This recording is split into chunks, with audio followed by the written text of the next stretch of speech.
On entend souvent dire que le métier de dev est un métier d'artisan, car au final très manuel et dans la construction. Ici, on répond parfois que c'est un métier d'artiste, car très lié à de l'inspiration et de la création. Pour enfin répondre au débat, cet été, nous allons rencontrer des artisans et des artistes pour savoir comment ils travaillent et quelles sont les similarités entre nos activités. Aujourd'hui, pour répondre à ces questions en bois, je ne reçois pas Woody Woodpecker, mais il s'y connaît. En branche, Stéphane, bonjour. Bonjour. Cosa Vostra.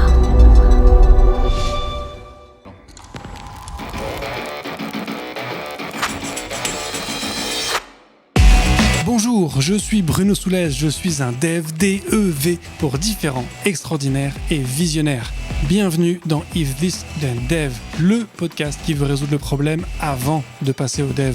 Chaque semaine, je recevrai un expert pour décoder un sujet ou une tendance de notre formidable métier d'artisan du numérique. Sans en faire un tuto, nous parlerons d'une techno ou de notre quotidien de dev.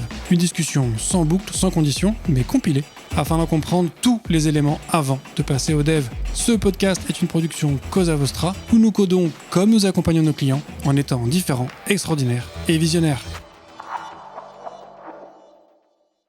Alors Steph, est-ce que tu pourrais te présenter rapidement pour les quelques personnes qui ne te connaîtraient peut-être pas ? Alors rapidement, je suis artisan ébéniste agenceur depuis 10 ans.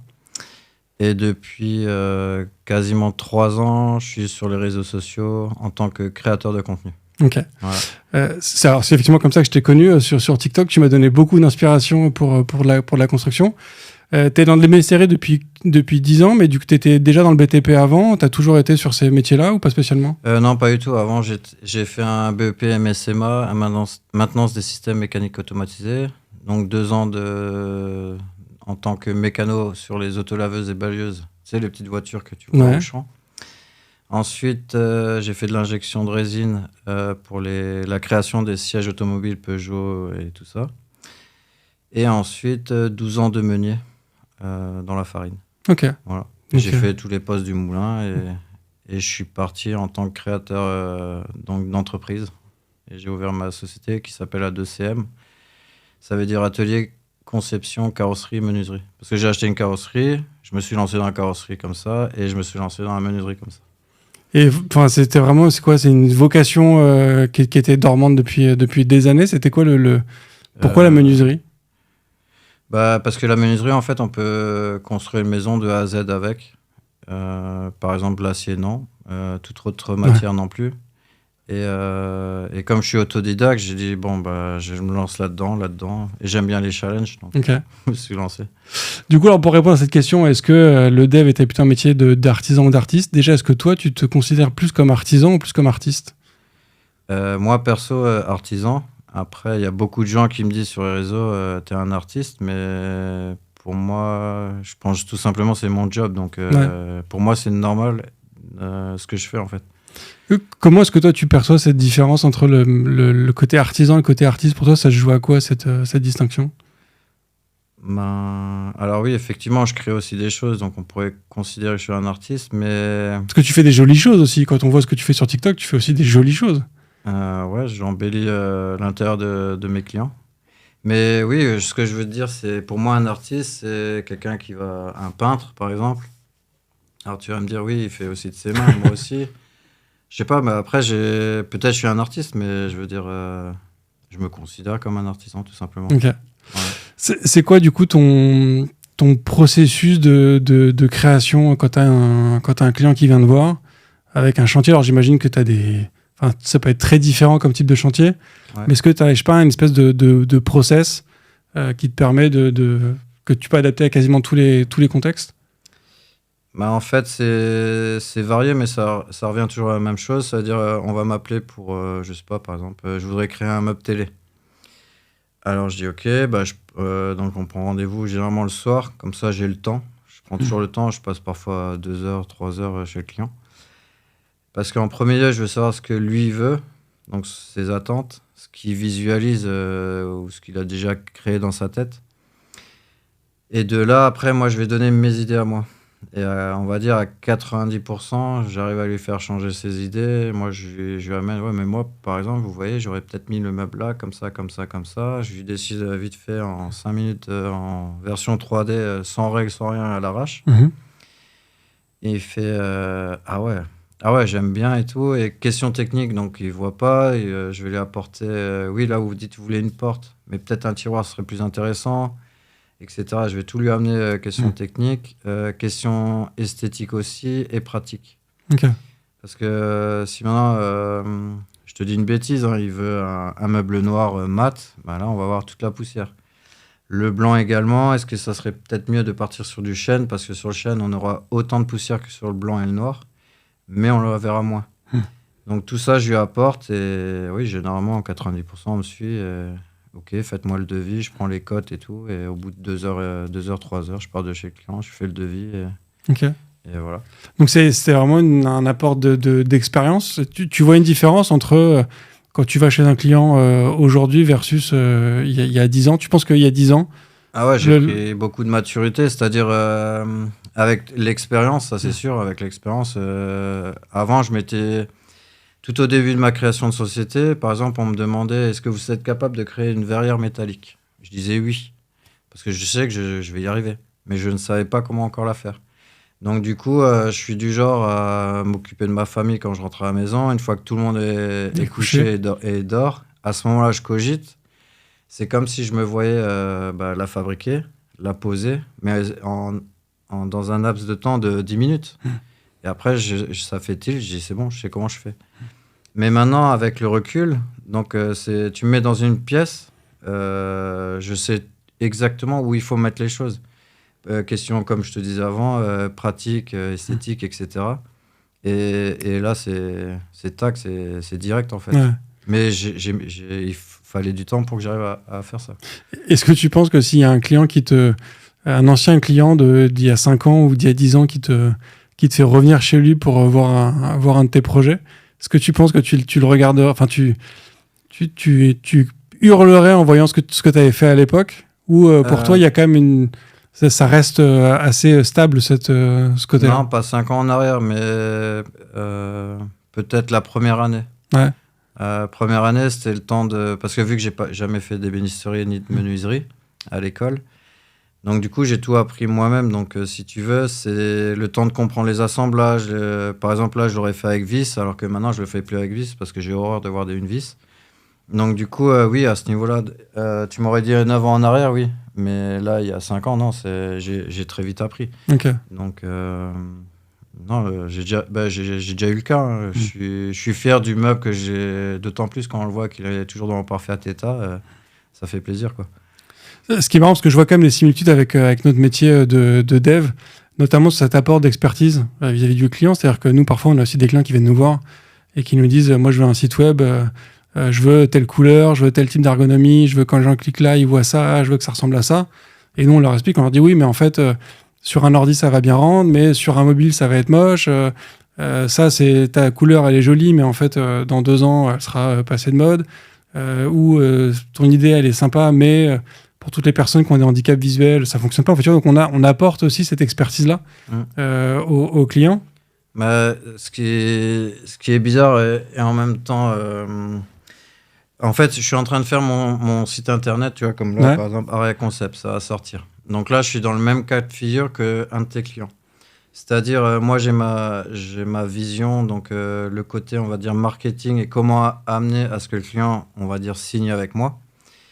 Et après, il est vrai que la personne qui s'occupe de moi, donc il s'appelle Aldric, qui est au niveau du marketing, il me fait la même chose que ce que tu viens de dire. Ça veut dire, ah non, moi, tu vois, entre la version téléphone, l'ordinateur, je te conseille ça et tout. Et moi, je le suis parce que... Ouais. C'est pas mon domaine, c'est son domaine, il s'y connaît et je le suis à 100%. Ouais. C'est-à-dire, il va pas m'amener... c'est comme si j'étais le client, comme si... Ce que je te disais avant. Ouais, c'est ça. Je lui fais confiance à 100%. Mais tu vois, du coup, c'est aussi important de réussir à créer cette confiance vis-à-vis du client. Et même au-delà de la confiance, tu vois, c'est réussir à... Enfin, c'est de la confiance, c'est mettre en confiance ton client versus sur le fait que tu connais ton métier, tu sais quoi faire. J'imagine que ça t'arrive d'arriver chez un client ou une cliente et face à quelqu'un qui pense mieux savoir que toi, qui te dit non, je veux ça, je veux ça. C'est quoi ton approche dans ces cas-là ? Dans le sens où elle sait vraiment ce qu'elle veut. Ouais. Après, je peux lui faire, hein, mais c'est déjà arrivé plusieurs fois qu'après, la cliente le regrette quand même. Ouais. Et qu'elle me dit, il n'y a pas tout le monde qui vont me le dire, parce que, voilà, mais on m'a déjà dit, ah ouais, j'aurais dû vous écouter.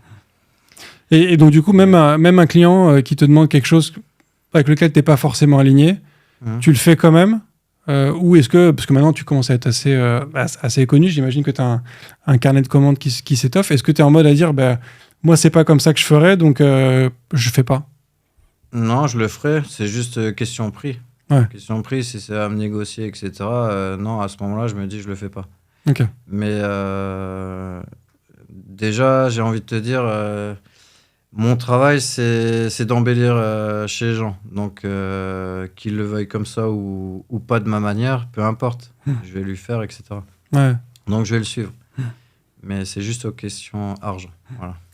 Dans ce rapport aussi au client, tu vois, on est quand même sur des métiers... tu vois, c'est ce que je te disais avant qu'on enregistre.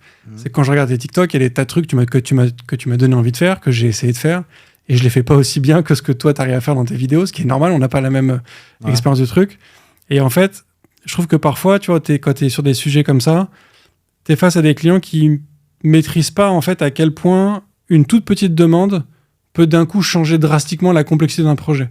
Ah oui, tout à fait. Tu vois, nous, dans le monde du dev, on a ça avec d'un coup, les gens qui te sortent un truc qui te demande en fait une intelligence artificielle hyper complexe où en fait tu passes d'une équipe de 1 personne à une équipe de 5 personnes pendant 10 ans qui vont devoir faire de la recherche sur des trucs. Est-ce que du coup, toi, tu as ça aussi, d'avoir parfois un client qui te dit je veux ça, sans réaliser qu'en fait ça multiplie par 3, par 5, par 10 son devis, quoi. Peut-être pas autant, mais oui, ça change le prix. Dans le sens où, je sais pas si tu sais ce que c'est du MDF ou M-Medium. C'est un panneau avec de la poussière mélangée à de la colle compressée. Donc, les peintres, ils adorent ça parce qu'ils ont juste à peindre et voilà. Donc, si on me demande ce type, par exemple, de plan de travail ou autre, et qu'ensuite, on me change en me disant « Ah ben non, au final, je veux un mélaminé. » Donc, le mélaminé est plus cher à l'achat. Le mélaminé, quand tu le coupes, tu vois la glow sur la tranche. Donc, du coup, il faut mettre un champ. Et tout ça, c'est des étapes supplémentaires et donc des frais supplémentaires. Mais ça ne multipliera pas par 10, etc. Ouais. Mais voilà, après, il est vrai qu'après, les clients... Ah oui, mais quand même, il y a de la main-d'œuvre en plus, la matière première est plus chère, il faut un rouleau de champ.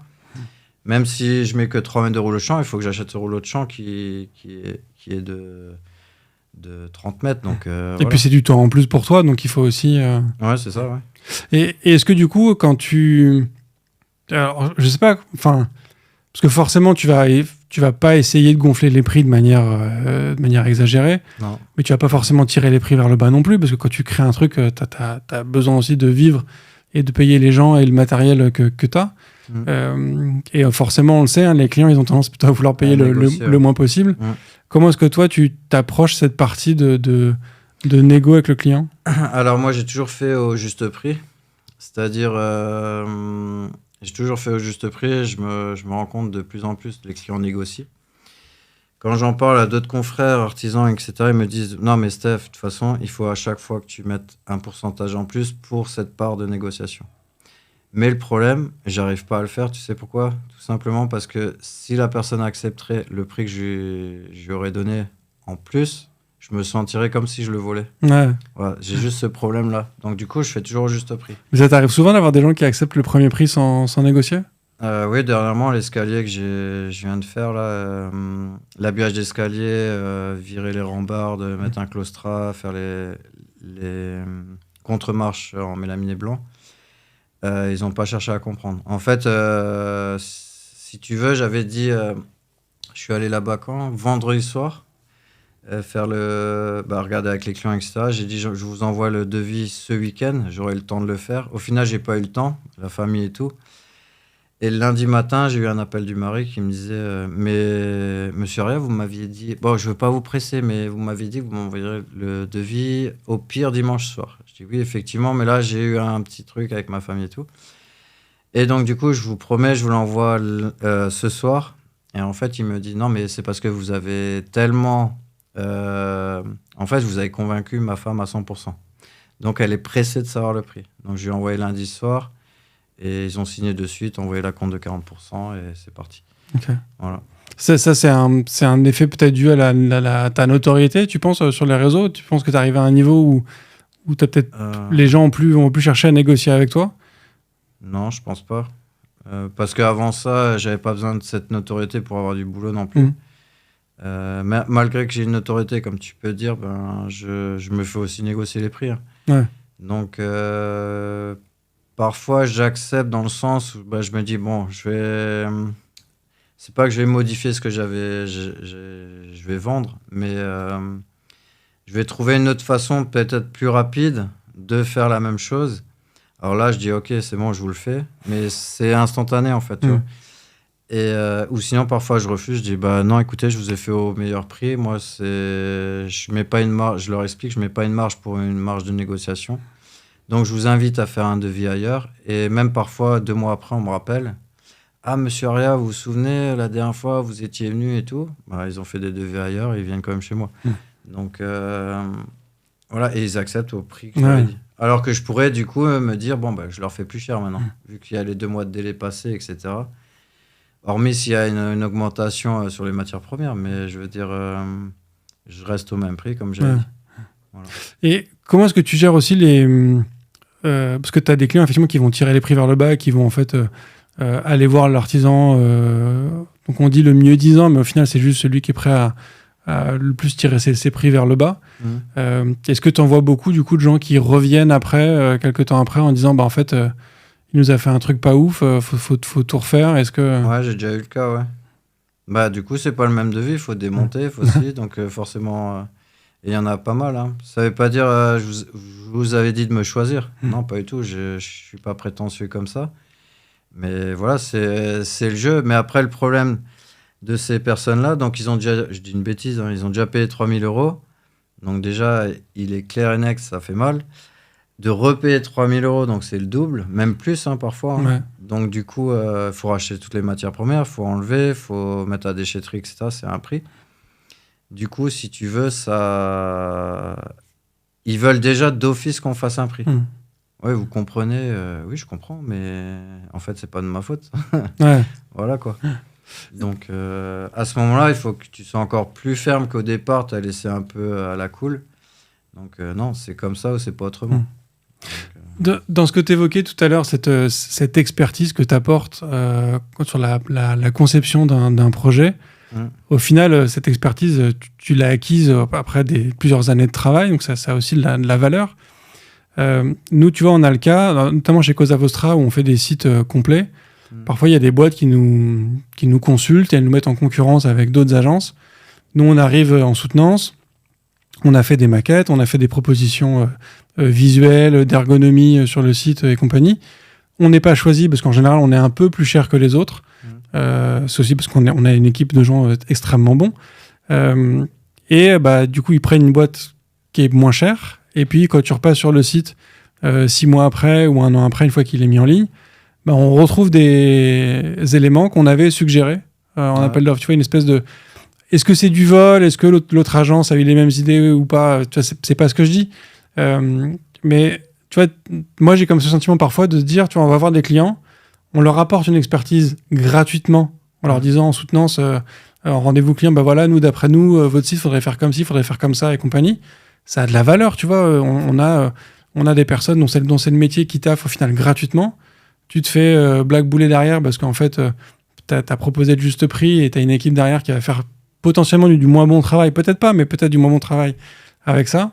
Est-ce que toi, ça, c'est un truc auquel tu peux être aussi confronté? Est-ce que tu vois, ce temps que tu passes avec les clients à définir le projet? Moi, j'ai déjà vu un chantier comme ça. Après, je m'amuse pas non plus.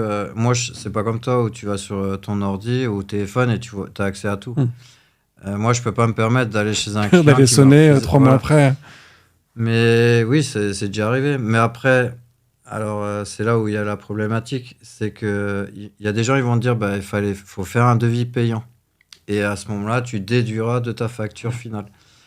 Mais moi, je suis pas comme ça. Ça veut dire, en fait, si tu veux, je peux faire aussi comme d'autres confrères à moi, qui va chez le client et voilà, j'aimerais ça et ça. Ok, j'ai même fait un petit croquis. Ok, ils prennent le plan. Bon, bonne journée, au revoir. Je vous envoie le devis. Ils sont restés 10-15 minutes. Ils envoient le devis, ça passe ou ça casse.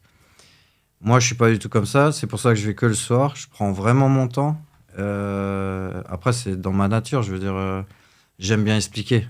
Donc, voilà, ça peut être un défaut aussi. Mais en l'occurrence, là, dans ce cas de figure, c'est une qualité. Puisqu'au final, on va dire à chaque fois, on va préférer me prendre moi.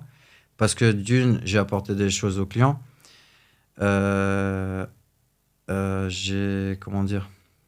J'ai apporté des choses au client, j'ai vraiment pris le temps et je suis pas là à me vendre en fait, c'est un truc naturel. Mais au final, c'est comme si je me vendais quand même. Parce que tu montres effectivement une expertise, tu rassures le client en fait, c'est ce qu'on parlait de confiance tout à l'heure. Ouais, c'est aussi une rassurance du client en fait sur tes capacités quoi. Ouais, tout à fait, c'est ça au final. Donc contrairement, comme dit, et parfois, quand ils disent « Ah oui, autant et tout », je vous invite à faire un devis ailleurs. Donc, comme je te disais, ils reviennent vers moi. Mais le fait d'avoir fait un devis ailleurs, peut-être que la personne était trop pressée. Peut-être que la personne n'a pas pris autant de temps que moi à vraiment tout expliquer. Donc voilà, on sait. Après, au final, je ne sais pas tous les critères. Mais je sais que généralement, on revient vers moi. Ouais. Donc, que même, comme tu disais avant, que l'artisan, il a fait des boulettes et du coup, il faut tout rechanger, on revient vers moi. Voilà. Ouais, non, montrer son expertise, ça, c'est sûr, ça a toujours de la valeur. Et pour terminer sur l'aspect client, j'imagine que tu as aussi des clients parfois difficiles. Nous, en général, un client difficile, c'est un client qui va te mettre une pression non-stop sur les délais, parce que, en général, un projet, quand tu fais une application ou un service web, c'est des projets qui vont durer 3, 4, 5, 6 mois, parfois plus. Et c'est des gros projets, donc tu vois, t'as envie que ça sorte, donc il y a une espèce de pression permanente. On peut aussi avoir des clients qui te demandent qui changent du tout au tout. D'un coup, qui disent, en fait, là, faudrait faire ça, en fait, faudrait faire ça. T'as ce genre de cas aussi, toi, qui peut se présenter. Et si oui, comment tu les gères? Oui et non. En fait, entre ton domaine et le mien, c'est que toi, tu es derrière, on va dire, ton bureau ou tes collaborateurs. Donc, du coup, le client, il vient pas forcément. Moi, si je viens imposer un meuble chez quelqu'un, ça m'est déjà arrivé où j'ai le client qui est resté avec moi, mais 8 heures par jour, et il était à côté de moi à 1 mètre. D'autres clients me laissent tranquille, me donnent une clé ou autre. Après, ça dépend du client. Et effectivement, quand il est tout le temps là, moi ça, je suis quelqu'un qui prend beaucoup sur moi et que je sais ce que je fais, donc si tu as envie de rester là, reste là. Mais malgré ce qu'il soit là, il est vrai que ça met quand même une pression. Ouais, j'imagine. Ouais. C'est comme si tu en soufflé dans ton oreille une respiration et que voilà. Donc, du coup, c'est ce genre de client qui dit « Ah tiens, j'aurais pas fait comme ça ». Dès que tu fais un truc ou Non, c'est dès que je fais quelque chose, c'est ah oui, pourquoi vous faites. Donc en fait, il va me parler, comme je suis poli, je vais lui répondre. Donc je vais perdre encore 5 minutes à répondre à ci, 5 minutes à répondre à ça. Ah, vous faites les silicones comme ça? Oui, je les fais comme ça.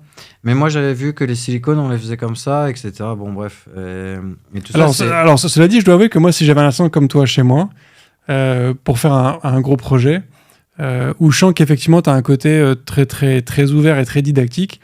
Moi j'adore apprendre, j'adore découvrir des trucs, c'est aussi pour ça que je fais ce podcast et que je reçois des gens de différents métiers. Je pense que j'aurais tendance aussi, j'avoue, à te poser beaucoup de questions sur comment tu fais ci, comment tu fais ça, pourquoi tu fais ci, tu vois, pour comprendre en fait, tu vois, juste pour apprendre quoi.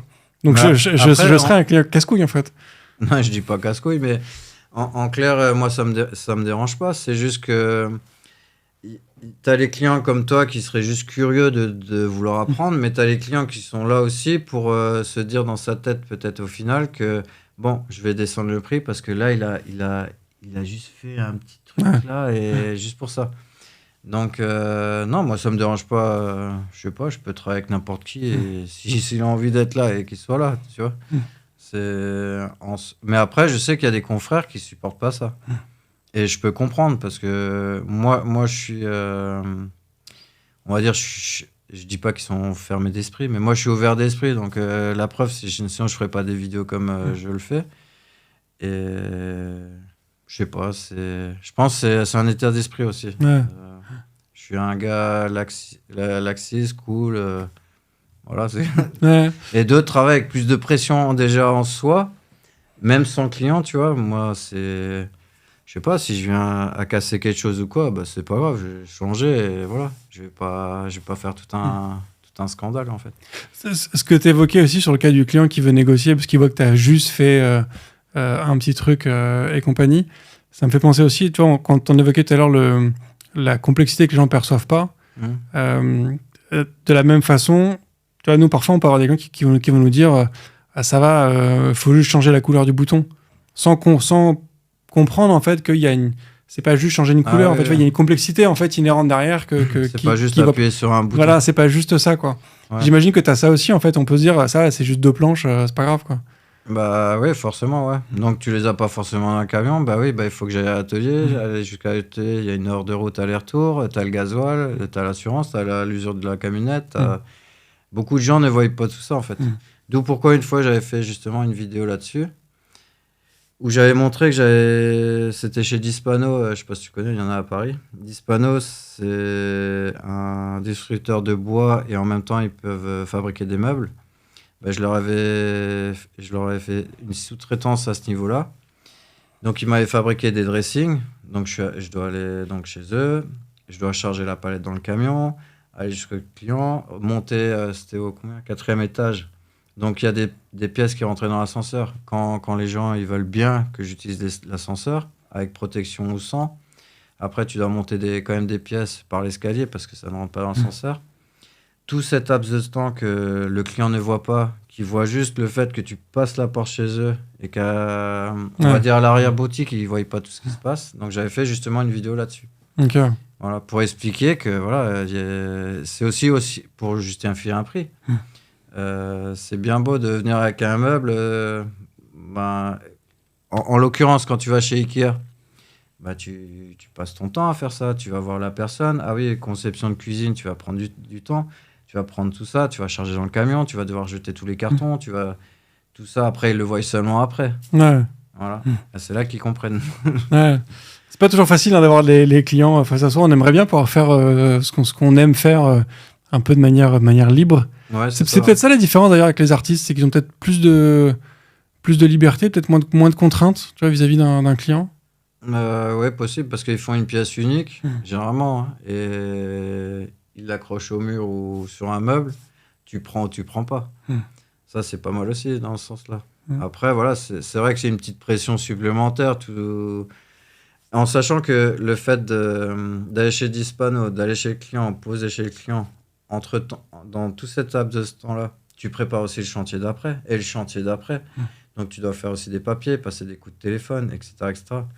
Donc, c'est vrai que c'est pas une vie de tout repos, mais moi, après, j'aime ça. Donc, ouais, je le fais. Il n'y a pas le choix, de toute façon. Il y a un dernier truc aussi sur les devis. Nous, ça, sur les projets informatiques, souvent, on a du mal à finir dans les temps. Ouais. Ce qu'on essaye d'éduquer, on va dire, les clients ou les demandeurs sur le fait que quand on fait une estimation en disant le projet, ça va prendre 3 mois, c'est une estimation qui est valable au moment où on a les informations.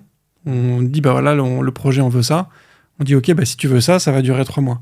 Et par rapport à ton planning que tu as en ce moment. C'est ça. Ouais. Et puis, en fait, le truc, c'est que pendant les 3 mois en question, il y a ça qu'il faut faire en plus. Ah tiens, il y a tel truc, j'aimerais bien qu'il y ait ça. Et puis, on découvre qu'en fait, les clients nous avaient dit que c'était sur tel techno, mais en fait, c'est plutôt tel environnement. Enfin, tu vois, donc, tu as des trucs qui changent comme ça, qui, du coup, te font prendre du retard que tu découvres au fur et à mesure. J'imagine que toi, c'est peut-être le cas aussi, quand tu arrives dans une maison où, en fait, le mur est peut-être pas tout à fait comme c'était prévu. Enfin, tu vois, t'as des surprises comme ça qui te... Forcément. Après, généralement, à force, tu sais qu'à chaque fois, tu auras une surprise, de toute façon. Donc, après, ce qui arrive souvent, c'est, par exemple, je dois poser une cuisine. OK, combien de jours vous allez faire ? Là, il me faut 3 jours. OK. Je commence à faire la cuisine. Qu'est-ce qui se passe ? Alors, c'est mon côté gentil aussi. Le client, il va dire... Ah, je voulais juste savoir, ça vous dérangerait pas de mettre une étagère, là ? J'en ai acheté une chez Leroy Merlin ou peu importe. Oui, je vous le fais et tout. Alors, du coup, tu laisses la cuisine de côté, tu te mets à faire l'étagère. Tu prends un peu de temps quand même, tu vois. Et puis l'étagère, au final, c'est juste faire 2 trous et poser la planche. Mais le client, il voit pas la mesure, la mise à niveau, tout ça, quoi. C'est ça. Et chercher le percu que tu n'avais pas forcément besoin, etc., etc. Bref, tu lui fais son étagère. Le lendemain, je voulais aussi voir avec vous, j'ai la porte d'entrée. Vous savez, quand je la ferme, j'ai l'impression que, OK, je vais voir, tac, tac, je repasse 10 minutes, un quart d'heure, une demi-heure, bref. Et la finalité de l'histoire, c'est quoi? La cuisine, au final, t'as pris 3 jours et demi. Et tu viens encore à te faire engueuler parce que vous m'aviez dit 3 jours. Et même si tu dis, oui, mais attendez, vous vous souvenez que vous m'avez demandé de faire l'étagère, là, et peut-être éventuellement la porte, etc., que je vous l'ai fait, et que je me dis, je vais même pas vous demander de l'argent supplémentaire. Donc voilà, ça arrive aussi des clients comme ça, qui abusent de la gentillesse des gens.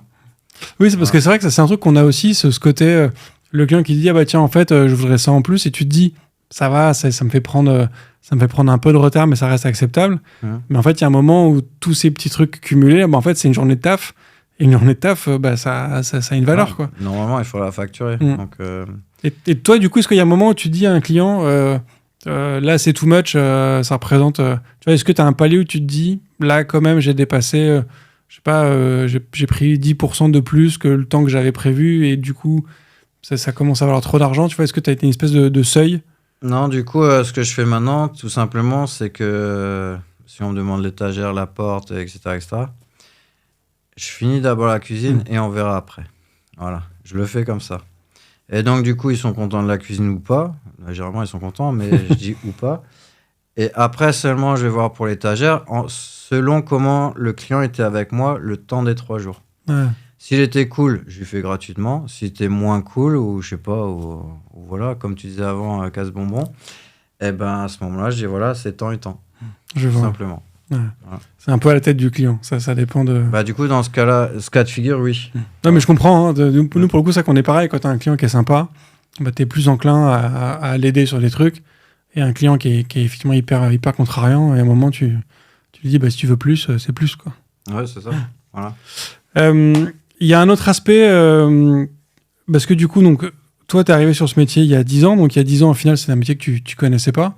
Aujourd'hui, de ce que j'ai vu, donc, tu crées une ligne de meubles. Tu crées une entreprise, toute une boutique qui va avec. Donc, il y a quand même ton métier a évolué au fur et à mesure, au fil du temps.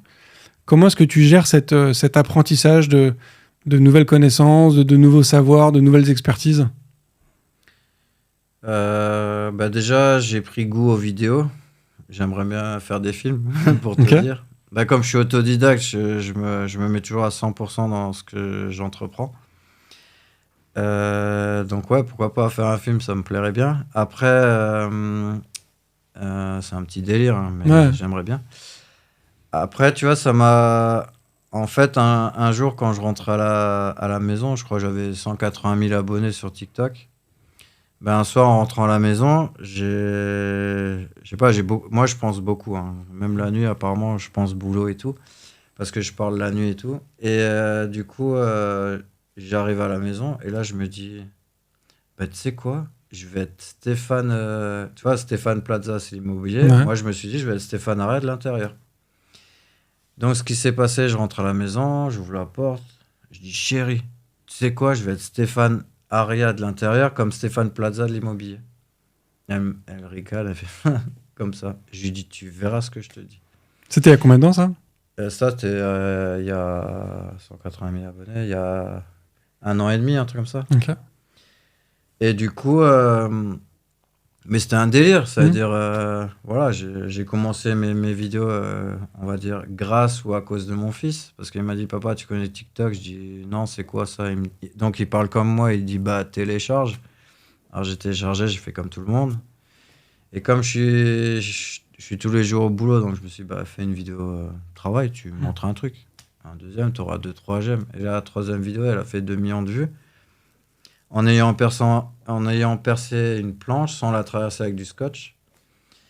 Et du coup, tout le monde me marquait, ouais, toi, t'as percé sur TikTok. Et moi, je me dis, mais ils sont cons, quoi. Bien sûr, j'ai percé. Mais je comprenais pas. En fait. C'est ma femme qui m'a dit, oui, mais ça veut dire t'as réussi, c'était sur TikTok. Ah, ok. Donc, du coup, ces messages-là, j'avais même marqué, demain, je fais 2 trous, alors. Bref, et pour te dire que... en plus, ça m'éclate de faire ça. Ça fait partie de ma petite pause d'artisan, de décompression, en fait. C'est ma phase de décompression, je l'ai pris comme ça, et je continue à le prendre comme ça.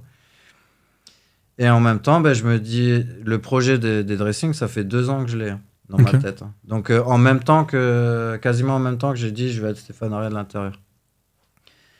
Et du coup, ce qui s'est passé, c'est que je suis allé voir mon associé parce que je ne l'ai pas ouvert seul. Et il m'a dit, mais arrête avec tes TikTok là, j'ai pas le temps, faut que j'aille travailler. Et bref, il m'a refusé. 1 an après, j'ai dit, maintenant tu vas prendre ton temps. Parce que là, j'avais pris d'autant plus, beaucoup plus d'abonnés. Donc, c'est pas que tous mes abonnés achètent un dressing. C'est juste que mes abonnés vont me permettre de me faire connaître, tout simplement. Et du coup, là, je dis, maintenant tu vas m'écouter. Mais tu vas m'écouter, tu vas te poser là et on va parler. Et à ce moment-là, une fois que j'ai parlé au bout d'une demi-heure, il m'a dit, vas-y, on y va. Okay. Et là, ça fait 10 mois que le site il est en fabrication. Il me reste encore 2 mois. Okay. Donc 1 an en tout pour le site. Et mais du coup, parce que tu vois, nous, dans le monde du dev, on a aussi besoin de se maintenir à jour, tu vois, d'apprendre des nouvelles compétences de manière assez régulière. Est-ce que toi, tu as suivi des formations sur certains trucs ou tu es vraiment en autodidacte sur tout? Non, je suis en autodidacte surtout, ouais. Moi, ce que je faisais au début de mon entreprise, c'est que quand j'allais sur ce chantier, je perdais 1 heure pour moi, dans le sens où je voyais le sanitaire en train de travailler, l'électricien, je les regardais tous 1/4 d'heure, 20 minutes. Sans rien dire, je ne veux pas les embêter. Mais en même temps que je regarde ce qu'ils font pour apprendre les gestes, etc., et pourquoi, du comment et tout, sans leur demander toujours, en comprenant de moi-même. Et en même temps, en plus, pour avoir un peu plus de côté complexe, je me disais, mais pourquoi ils faisaient pas comme ça? Ça irait plus vite s'ils feraient comme ça et tout. En fait, je me casse la tête, mais vraiment tout le temps. Et à force de faire ça, je vois, je sais reproduire, en fait. C'est... quand t'es manuel, t'es manuel. Il n'y a pas à chercher plus loin. Mais du coup, y a pas de... tu vas même pas essayer de... Alors, tu vois, tu as pris un associé sur ton projet de dressing, mais est-ce que... tu vois, on parle souvent du compagnonnage dans le monde du BTP. Est-ce que de la même façon, toi, tu essaies parfois de te faire accompagner de gens ou entourer de gens qui peuvent du coup t'apprendre sur ces différents métiers ou nouvelles techniques ou je ne sais quoi? J'ai envie de te dire, aujourd'hui, il y a les réseaux sociaux pour ça, d'une. De deux, je m'accompagne de temps en temps, mais c'est rare, avec des sous-traitants. Okay. Parce que sinon, j'avais déjà fait des chantiers à Paris, là, et donc on est venu à 4. En 1 mois, on a retapé on a tout pété dans un appart, on a tout refait. Et j'aurais pu le faire seul, mais de rester toujours au même endroit pendant un certain laps de temps, c'est fatigant. Et du coup, à ce moment-là, ouais, c'est des sous-traitants. Mais alors, effectivement, malgré qu'il y a le sous-traitant, même si c'est un pote à moi, ouais, on en apprend tous les jours de toute façon. Chaque support est différent. Comme tu disais avant, les murs sont pas droits. Tu dois t'adapter. Il y a toujours autre chose. Toujours des surprises. Donc, c'est là où tu apprends le plus. C'est pas forcément être... Alors, je dis pas que l'école n'est pas bien. Hein. Je dis juste que sur le terrain, tu apprendras beaucoup mieux que... Ouais, carrément. L'école, c'est pour les bases. Après, le terrain, c'est pour t'embellir, en fait. Ouais. Voilà. Et alors là, du coup, on parle de compétences autres que ton métier principal. Ouais. Et encore une fois, je te fais part d'un avis de très, très néophyte. Moi, sur TikTok, donc, je vois souvent tes vidéos passer. Mais je vois d'autres aussi types de comptes d'ébénistes ou menuisiers. Et moi, il y a un truc que je trouve fascinant, c'est toutes ces jointures de planches ou qui sont possibles, une espèce de trucs qui parfois très alambiqués, mais qui du coup tiennent avec juste du bois quasiment sans colle ou autre. Ouais. Donc j'imagine qu'il y a tout un tas de techniques dans la menuiserie que j'imagine même pas. Est-ce que toi, du coup, tu essayes de te tenir à jour de ce genre de choses, tu vois, de toujours maîtriser un peu plus ton art? Comme dit, en regardant juste comme toi les mêmes vidéos, je me mets à jour. Donc tu vois souvent, il va prendre une scie japonaise ou alors ça va être une machine, je sais pas, pour faire des tourions, etc. Donc j'ai ce genre de machine, tu vois, donc je sais le refaire. Mais c'est pas pour autant que je vais me dire je vais faire les mêmes vidéos qu'eux. Ouais. Parce que de toute façon, je peux pas être partout, je peux pas être... t'avais fait sur les parties vidéo, t'as un créneau, on va dire. En fait, soit je décide... En fait, une société, pour qu'elle marche bien, et elle doit faire qu'une seule chose. C'est-à-dire, soit je suis à l'atelier, je fais que de la fabrication, et t'as des menuisiers qui viennent, je leur fabrique pour eux, va poser. Soit tu fais que de la pose. Et à ce moment-là, parce qu'on est dans un monde où il faut penser aussi à argent, hélas, Donc, du coup, le fait d'être à l'atelier, moi, je fais tout seul, c'est-à-dire je vais voir le client, je vais fabriquer, parfois je vais faire sous-traiter parce que j'ai pas le temps, poser, j'ai d'autres chantiers, j'ai plein de choses. Donc, plus tu es diversifié, en fait, moins tu gagneras d'argent aussi. Voilà, parce que c'est fatigant, c'est beaucoup d'heures, c'est pas juste 7 heures par jour, moi, c'est 12-14 heures, ça dépend. Et donc voilà, pour répondre à ta question, ouais, je m'enrichis du coup en ce moment. Pour moi, c'est plus rapide de regarder des vidéos TikTok parce que comme je suis dans le domaine bricolage, j'ai que ça. Ouais. Donc j'apprends, je continue à apprendre. Voilà. Sur le côté dédié, alors c'est un autre métier, mais je sais pas si tu connais l'émission Cauchemar en cuisine avec le chef Etchebest, où il va aider des restaurants qui sont en difficulté financière et autres. Et c'est vrai qu'en général, le premier truc qu'il fait, c'est qu'il prend la carte des restaurants où ils font des pizzas, ils font des grillades, enfin tu vois, c'est une espèce de carte qui est colossale. Et il leur dit, non, en fait, on réduit, vous faites 5 plats, ça suffit amplement. Et du coup, tu peux faire des meilleurs plats parce que en fait, t'as pas besoin d'avoir des frigos remplis de trucs différents. En fait, tu vois, tu simplifies en fait ton offre et du coup, tu fais tout mieux en fait. Apparemment, Apple, tout ça, ils avaient, je sais plus combien de 400 produits à la base. Et ils ont réduit au maximum.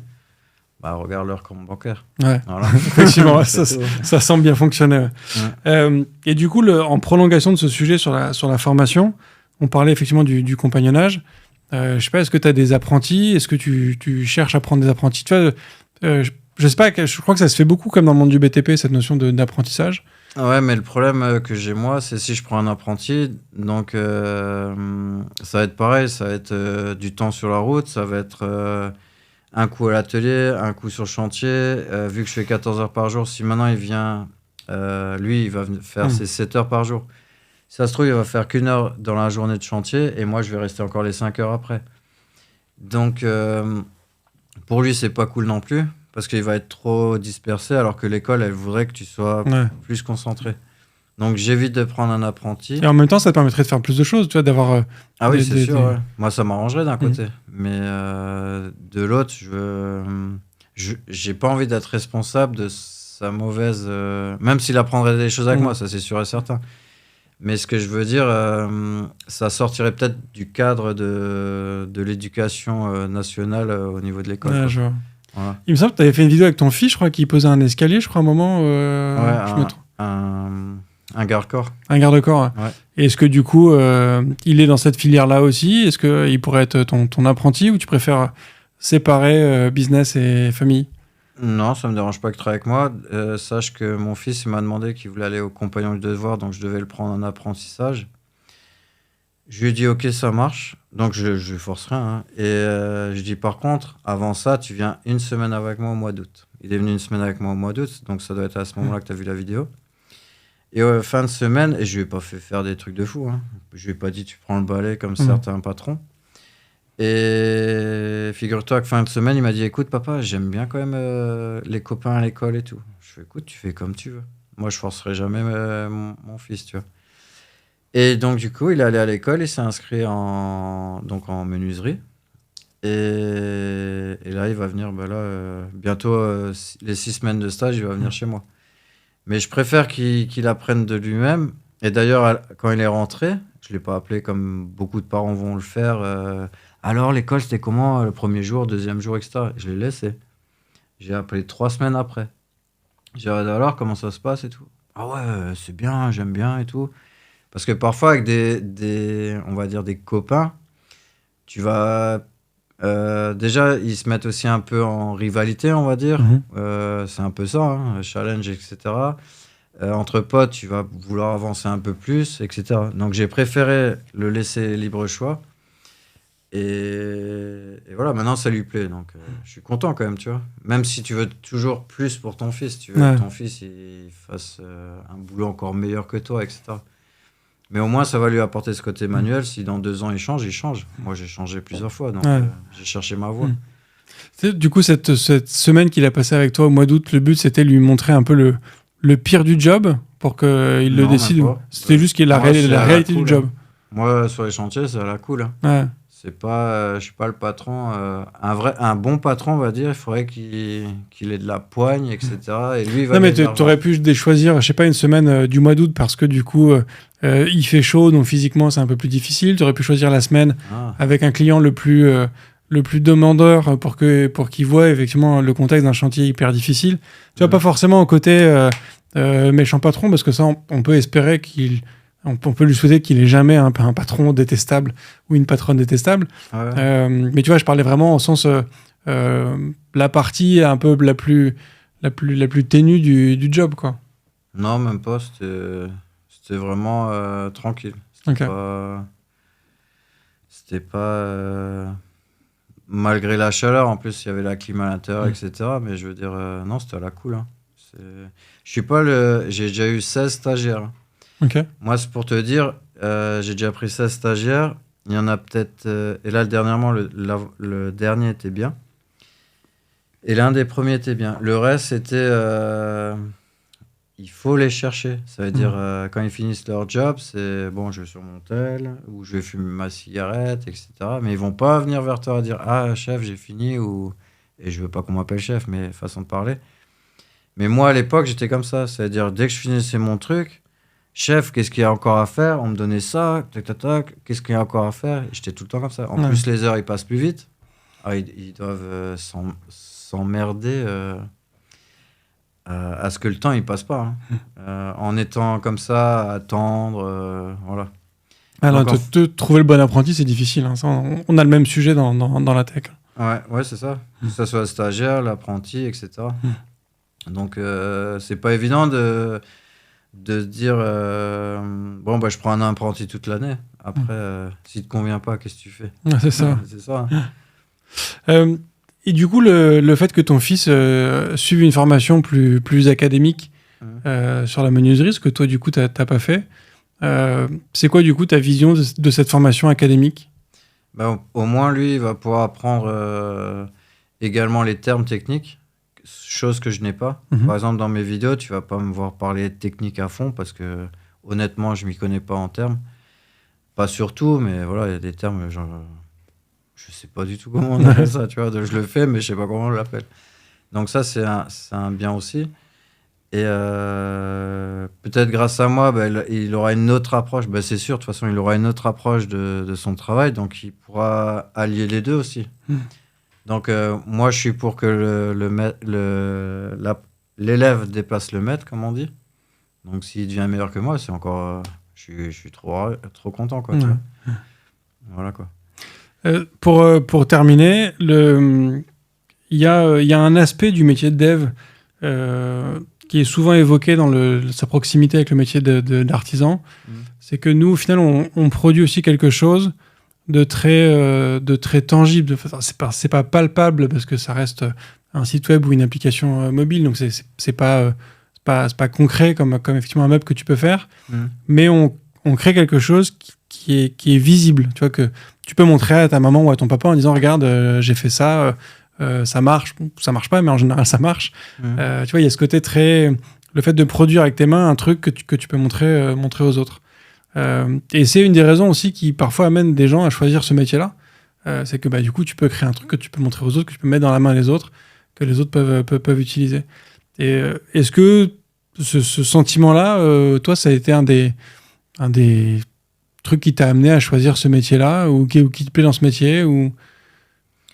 Bah moi, si tu veux, depuis l'âge de 6 ans, j'allais toujours avec mon père à la cave. Dès qu'il descendait, je pensais qu'il allait bricoler. Donc quand il bricolait, j'étais content. Quand il allait fumer sa cigarette, bah tant pis.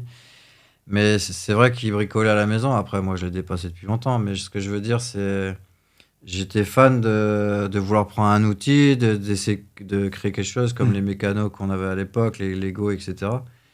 Et il est vrai que quand j'ai débuté, on va dire, je sais pas, je dis une bêtise, à 14 ans, je fabriquais j'essayais de fabriquer une chaise et j'étais tout content de ma chaise. Ben maintenant, je verrais cette chaise, j'en rigole, tu vois. Mais à l'époque, tu étais fier. Donc, c'est vrai qu'il y a toujours une partie fierté. Hormis si tu refais toujours la même chose. Là, tu t'en lasses. Mais quand tu fais un nouveau meuble, etc., et en plus que tu as réussi à convaincre le client de le faire comme ça, oui, c'est sûr que tu as une fierté, quoi. Ouais. Voilà. Pour terminer, en dernière question, pour toi, c'est quoi qu'est-ce qui fait la différence entre un bon artisan et un moins bon artisan? La personne qui va prendre son temps. Voilà. Il y a des gens qui courent trop après l'argent et sautent des étapes, je pense. Comme par exemple, dans ton dev, là, je pense que celui qui va vite bâcler, etc., bah, si c'est pour avoir des problèmes, des SAV derrière, des trucs, bah, tu perds ton argent, finalement. Ouais. Voilà. Vaut mieux perdre une semaine de plus que... Quand tu dis prendre son temps, c'est dans le sens prendre le temps de bien faire, ou c'est le temps que tu passes aussi avec le client pour bien comprendre ce qu'il voulait en ou... tout, hein, avec le client, dans la réflexion, comment tu vas le faire, dans l'exécution. Après, facturation, tu te dépêches de l'envoyer. Ouais. Mais je veux dire, dans les 3 étapes-là, il faut prendre son temps. C'est pas dire oui, je vous l'envoie de suite, oui, dès demain je suis là, etc. Non, tu réfléchis, comment amener à perdre le moins de temps possible, moins de voyages possible chez le client, vraiment penser à tout. Moi, ce que je fais quand je vais poser un meuble, je me visualise en train de le poser avant de partir là-bas. Donc, ok, là, il va me faire le perfo, là, je vais couper ça, est-ce que je l'ai ? J'ai ça. Voilà. Et après, j'emmène tout ce qu'il me faut. Je vois. Pour pas oublier quelque chose, pour pas perdre du temps. Ouais, voilà. Clairement. Eh ben top. Eh ben merci beaucoup, Steph, pour ton temps. Voilà. J'espère que ça t'a servi. Mais carrément. Mais en tout cas, il est vrai que c'est quand même ressemblant. Bah, je peux donner mon avis. Ouais, vas-y, ouais, avec plaisir. C'est ressemblant quand même, ton métier et le mien. Toi, c'est manuel, parce que tu fais quand même ton côté manuel virtuellement, et moi, c'est manuel, comment on peut dire ça ? Réellement, on va dire. Mais pour amener, pour toujours satisfaire ton client et qu'il soit content. Donc, je pense que ça se ressemble beaucoup. Ça se ressemble. Eh ben écoute, merci beaucoup, Steph. Bah, de rien. Et merci à tous d'avoir écouté cet épisode jusqu'au bout. Voilà, c'est le premier épisode d'une série un peu spéciale. On enregistre cet épisode avec Steph. On est on est quoi ? On est en mars. Ouais. Quand on enregistre ça, parce que Steph était de passage à Paris. Il y a d'autres épisodes qui vont venir. Je vais en faire 6 en tout, avec 3 artisans et 3 artistes, pour voir un petit peu comment est-ce que tous ces gens-là travaillent. Je vais essayer d'avoir des métiers un petit peu différents. Enfin, vous le savez, moi j'aime bien découvrir des nouveaux métiers, des nouvelles choses, des nouvelles façons de faire. Et j'en doute pas que comme cet épisode avec Steph, ce sera aussi un moyen pour nous en tant que dev, de nous enrichir dans notre processus et notre capacité de création sur la partie tech. Merci à tous. Je vous souhaite un très bon été 2023. Je vous dis rendez-vous à la rentrée. Et d'ici là, codez bien. Merci d'avoir écouté cet épisode de If This Then Dev et merci à toute mon équipe de Cosa Vostra à la production de cet épisode. Merci aussi à Alan, Ada, Linus, Bill, Steve et Steve de nous avoir ramenés jusqu'ici. Si ce podcast vous a plu, committez-vous en vous abonnant, déployez-le autour de vous et vous pouvez aussi nous faire une petite code review en nous laissant 5 étoiles sur votre plateforme de podcast préférée. La conversation continue bien sûr avec vous sur Twitter, LinkedIn, Facebook, Instagram, chacun sa techno, @ifthisdendev ou @bibir, BIBEAR. Vous retrouverez aussi tous nos épisodes sur notre site ifttt.io. Et enfin, si vous avez besoin d'une agence pour vous accompagner ou si vous souhaitez rejoindre une équipe tech passionnée et passionnante, écrivez-moi sur bruno@cosavostra.com. Merci à tous.